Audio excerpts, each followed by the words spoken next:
So, hello and welcome to our training with the Community Library Network. This talk is part of our capacity building training for our partner organizations, member organizations, library and library educator, through which we are trying to bring all the pre-library and library worker, library activists from India together so that we can take forward our free library movement. So this is our first small training of our training series, which is going happening throughout this year. In this year, this first training is around building a library collection, book curation, and cataloging. So today we are really fortunate to have with us Linda, who is a teacher, librarian, and researcher who worked with American Embassy School, New Delhi, and who has long time of experience on like library work, and she's a main supporter of free library movement in India. So Linda, thank you for joining, and a very warm welcome to you. Thanks for having me. I'm excited to be here. So, Linda, my first question will be for you. How does a library's book collection reflect its community, its concerns, and aspiration? So I think when you're building a library, you really have to consider the library's mission. And if you don't have an actual mission statement and a written mission, I think that's a really great place to start because not every library has the same mission. Some are archival libraries, some are catering to certain communities. My experience is in school libraries. And so my library mission has to reflect my school's mission and then but then expand on it, right, from a library perspective. And so my mission has to talk about supporting the learning. My collection is specific to what my students study. So we have an economics section in our school. And so I need to be sure to have economics books, for example. And there are some things that our school doesn't study that other schools do that they need to focus on. So every library I've been in has had a different collection, but it's always based on what the mission of the library is. And so if you, as a team in your library, haven't sat down and articulated that, that's a really great place to start to make sure that your library reflects who you are and who you're trying to serve. So my next question will be, what are the foundational things to know before building a library collection? Yeah. Sure. So obviously the mission, right? That's where you're going to start. And then you really have to figure out who are your patrons or who do you want your patrons to be? So what are their needs? How are you going to meet their needs?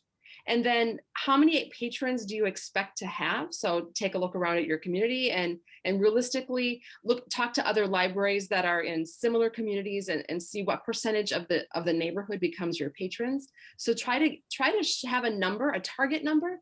And if you shoot past that target number and can go beyond it, great, but focus on that when you start. You have to take a look at your funding and how big can you afford to be? What kind of sustained funding do you have? Is it a one-time donation that you're going to have to keep begging for, or can you get some sustaining sponsors that will continue to support it? So where's that money coming from? Because you can't really get bigger than what your funding can support.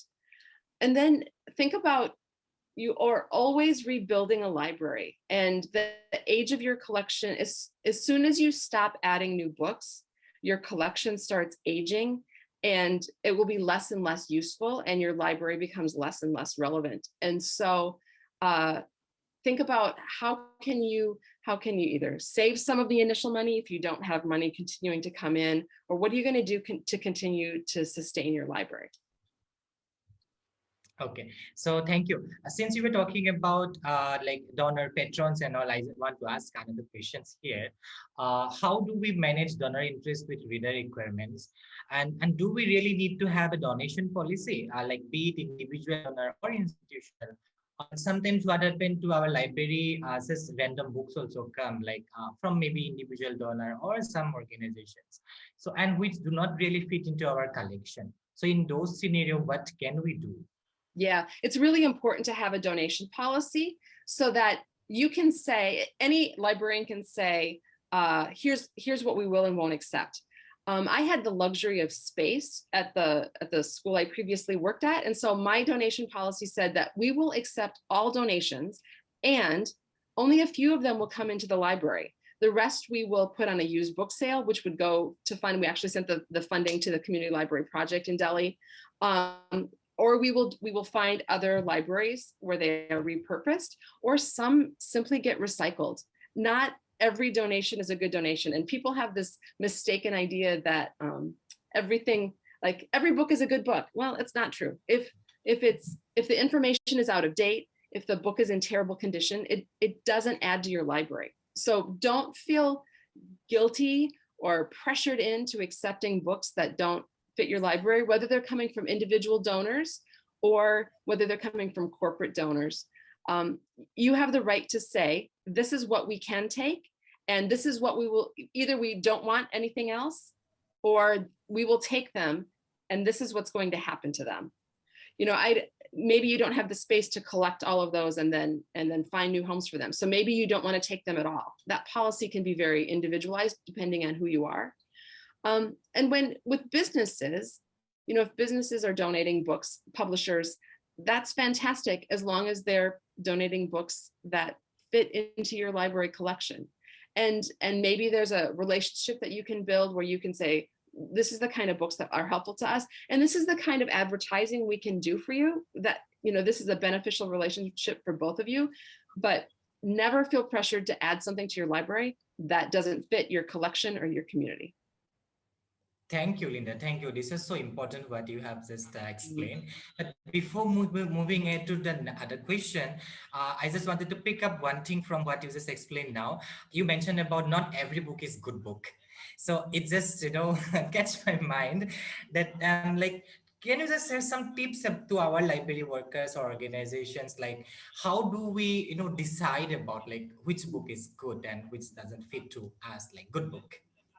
So one of the things is obviously the condition of the book. Sometimes books come to us that are in such terrible condition that they're irreparable, and they are not inviting to our readers. So that's not a good book. Sometimes books are out of date. When I got to the library at the American Embassy School, there were some books there where the information was so out of date, it was almost dangerous. We had books, science books about the AIDS virus, for example, that had been published in the 1980s. Well, our understanding of that has changed so much. And so if it's a classic fiction book, if it's even if it's 50 years old, if it's in great shape, if it's something that your readers are interested in, if you don't already have a copy of it, then take it. But if it's something that is out of date, it's irrelevant to your readers, it's in terrible condition, and maybe it's someone's really slanted point of view that is harmful or dangerous or doesn't match your library's mission, you don't have to accept it. Yes, true. Thank you. The next question I want to ask now, this one thing is, this is a little bit technical regarding procurement process or book purchase. So how do we have a whole system about purchasing books to our library, since most of our libraries also very much a low budget library? So approaching publisher, bookstore, maintaining database of distributor, track of their offers, schemes of library, government. So how do we manage all those work? Yeah, it really can feel like a full-time job, right?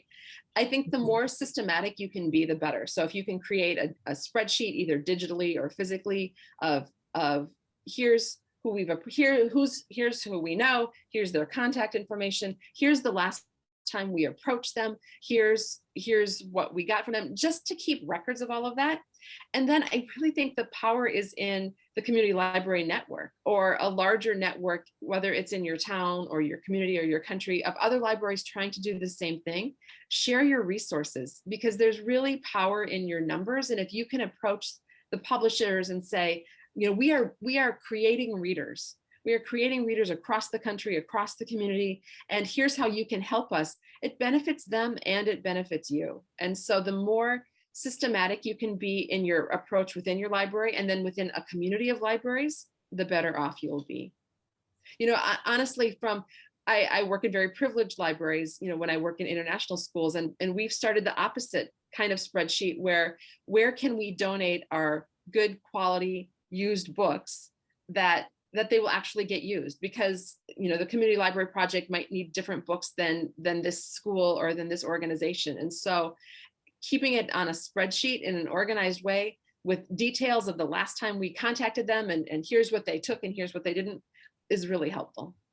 If we have now to get the books in our library, now how do we go about book cataloging? So what are the basics of book cataloging? How do we group and label books? Right. There's a whole, when I did my library degree, there was a whole semester long course on cataloging, and it was like learning another language.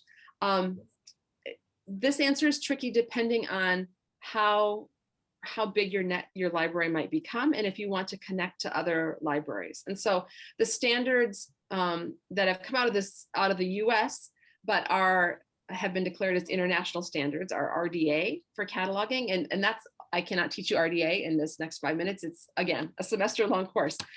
So if you feel like your library catalog is going to communicate with other library catalogs digitally, you probably want to learn something about RDA cataloging.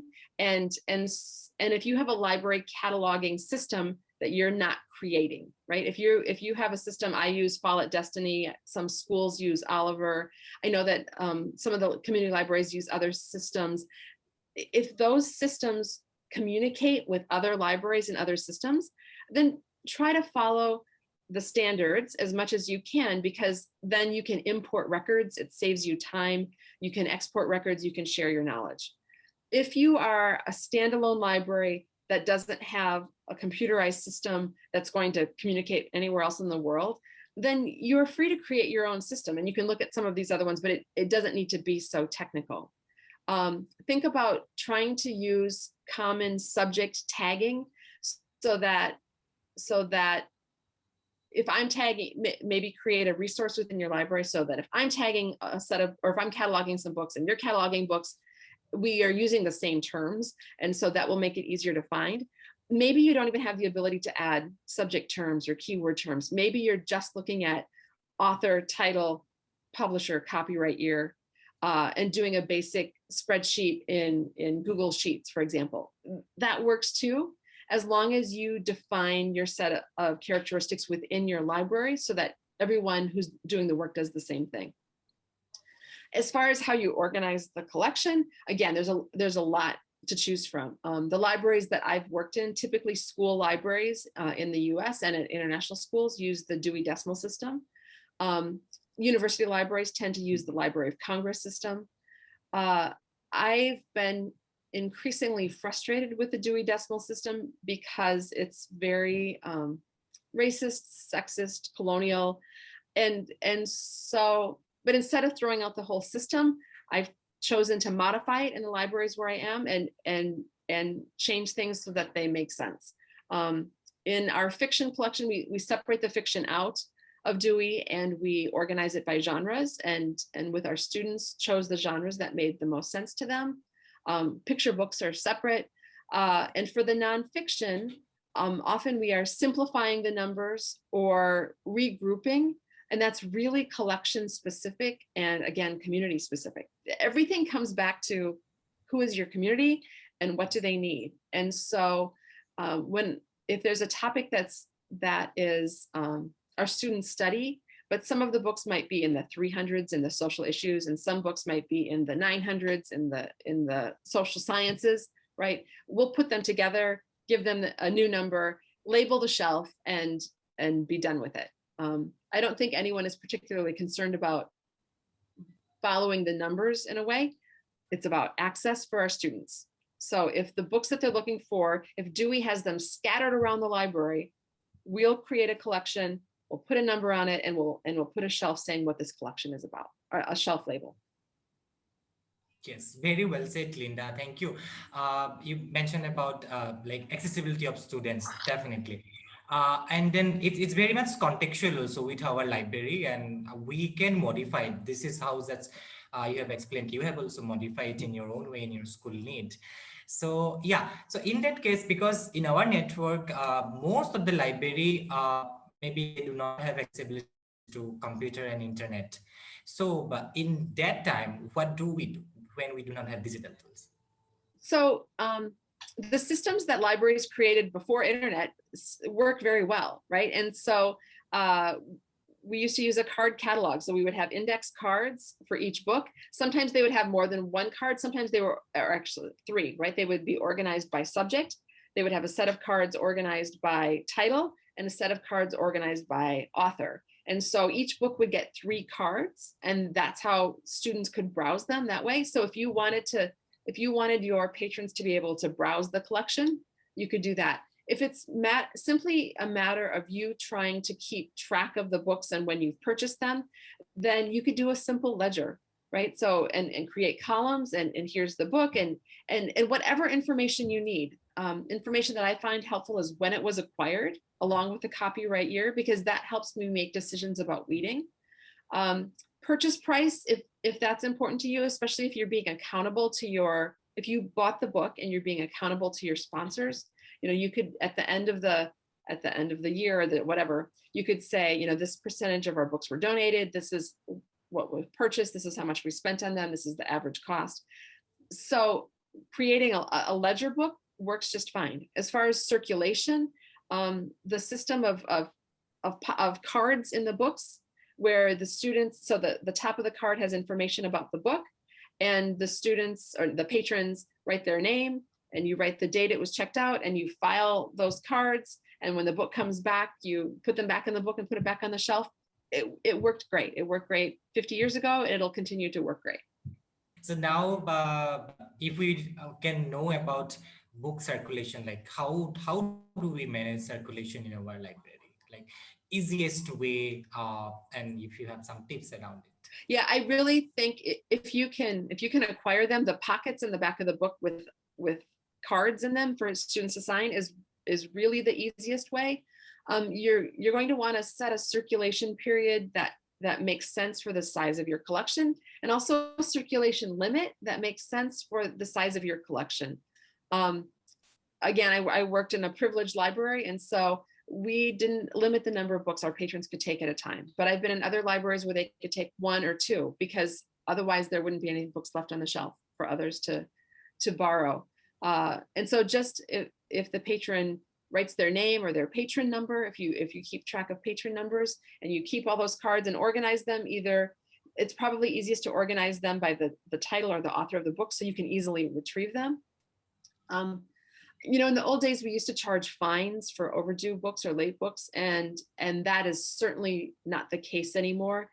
Our job is to encourage readers, and if they think that they're going to be charged a fine if they have a book that's late, they're not going to come back. They might keep the book and never come back, and we want them to come back as much as possible. So our job is to create circulation policies that make it easy for us to know who's got what, and also that make it easy for our patrons to keep coming back.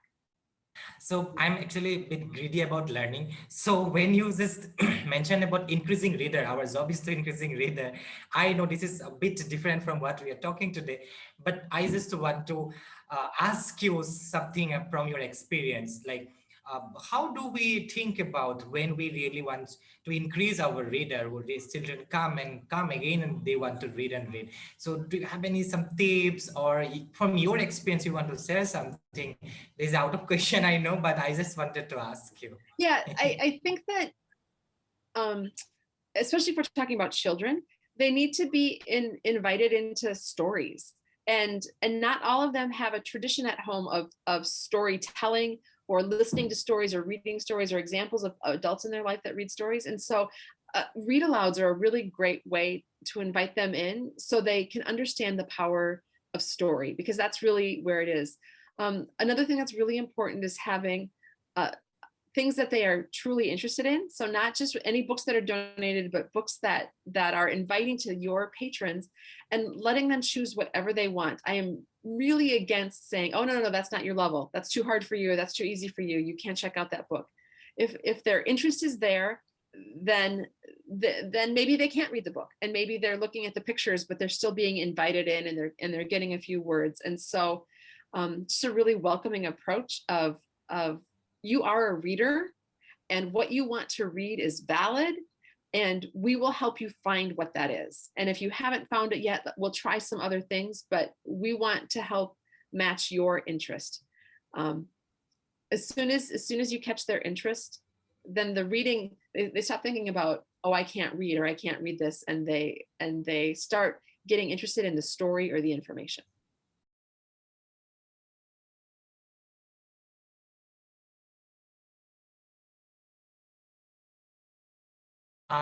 So now, like, we have books, we have catalog and everything, system is there. And one important, if we have the books and we do not take care of the books, then what will happen? So how do we do book care? And from your experience also, how do we involve children in that process so that it becomes a shared responsibility, everyone takes ownership? So what are some of the systems for that? So not every child has books at home and has experience with books. And so honestly, teaching lessons in our elementary schools, we teach lessons about, here's how you handle a book, and you don't dog ear that corner, and you don't lay it flat, although that happens. Here's the proper way to turn pages. Some of them, that's even a new skill for them. So just talking to kids about the care, and when you hand them the book, say, we're giving you this to care for it. Please care for it. If you can provide bags, great. Again, that's not something that every library can do, but if you can provide a safe way for them to carry the book home and back, that is helpful. I've worked in libraries where the air is so dusty that we put plastic over every book, but that was expensive and a lot of people hours to do that. And I don't love the idea of all that plastic in the environment. So sometimes when we have, if we have a paper cover over the book, we do have that in special plastic. Sometimes it's better to just take that paper cover off. If the dust jacket, if it's no longer in good shape. You have to remember that books are consumable items. They don't last forever. And if a book is popular and well used, it's going to get worn out, and that's okay. And so we do the best we can with glue and tape and trying to keep it, but we can't be so concerned about the books that we forget about the patrons, because they're the most important. And so we can teach them, we can ask them to help, we can have student or patron volunteers that are helping check the books in and care for them. A quick wipe with a dust cloth can be helpful, right? Look for any damage as it comes in. But eventually, if that book is well used, it's going to get worn out. And that's a victory, because that means that book has really achieved its purpose and lots of people have used it. Yeah, thank you, Linda. So I have one more questions regarding updating our collection. How regularly do we need to revisit and update our collection, because the collection cannot be fixed just one day came and it will be there? So what are the few things we should keep in mind when we try to update our collection? Yeah, for me, it's an ongoing process, and often I look at an area as it's highly used. So when my students are studying a certain thing, and maybe they're studying World War II, and so I will take that time to look at the World War II collection and say, oh, these are really in bad condition. These are out of date. I don't have any information on this part or this part, and so I need to add in. If you are on a more fixed budget, you probably have to look at it whole picture more often. My goal in a school library is to have the average age of my collection be no more than 20 years. And that means some books could be really old. Books by Charles Dickens might be super old, and that's okay. They're still in good condition, and they're still read, and they're still relevant, and I'm going to keep them. And other books can only be 3 or 4 years old. If you have a book on something about computers, or if you have a book on viruses and it doesn't have the coronavirus, or if your book about computers is talking about a language that we don't use anymore, it's not serving anyone's use, even if it's only a few years old. I try to replace, if I can, 5% of my collection every year. And that helps me keep it up to date. As soon as you just keep hanging on and hanging on because you don't have enough books, as soon as your collection looks old and dusty, circulation decreases. And there's a lot of ways to think that more isn't necessarily better. A lot of it has to do with your shelf space. And so I know I was asked before this session about like the ideal number of books per patron. So much depends on your shelving and space. And so if the shelves are jammed full and there's books sitting on top, it's not inviting, and even with more books, your circulation will decrease. So your collection size really can only be as much as your building and your shelves will hold, with room to display books, right? If the spine of a book is not nearly as inviting as the front of the book, and so you need to create some spaces where you can display fronts of books, and that means you can display fewer books, but your circulation will improve. I think I got off topic there. I can't remember where that question started, but your collection should really be revisited all year long as you go. And so maybe you start on one shelf and work your way around the library and do it systematically. Maybe you do it as you go. Maybe you have team members that are experts. Maybe they're responsible for a certain section, and it just needs to be up to date. So you mentioned about budget also when you were talking about auditing our collection. So especially in small library, low budget library, allocating budget where we can optimum utilization of resources is very much important, because we really don't have a lot of resource. So but in that scenario, for better management, like what do you suggest? Like how should we allocate budget? How do we do that? Sure. When I look at my budget, I think about the things that I can't change and that must be paid. You have to keep the lights on. If you're paying rent, you have to pay the rent.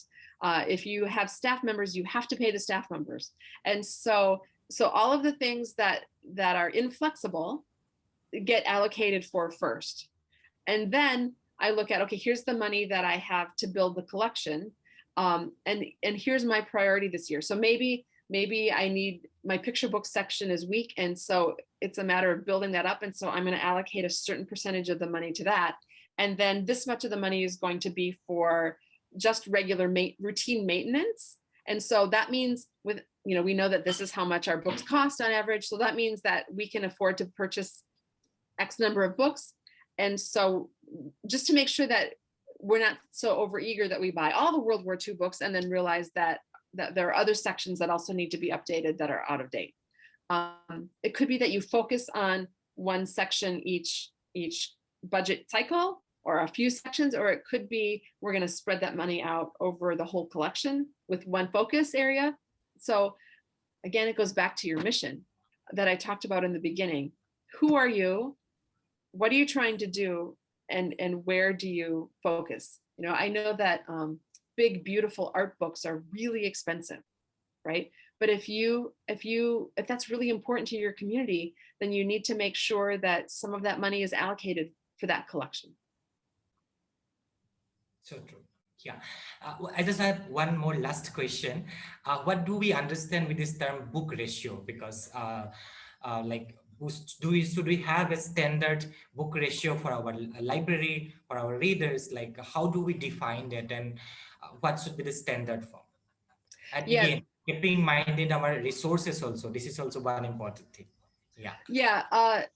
That's interesting. Like even the American Library Association has basically refused to come out with a number, because so much of it is contextual depending on your library situation and budget and space and mission. And so, at my last school, in the elementary school, we were shooting for about 25 books per patron. Well, that's a crazy number. We have a big space and a big budget, and most libraries can't achieve that. Think about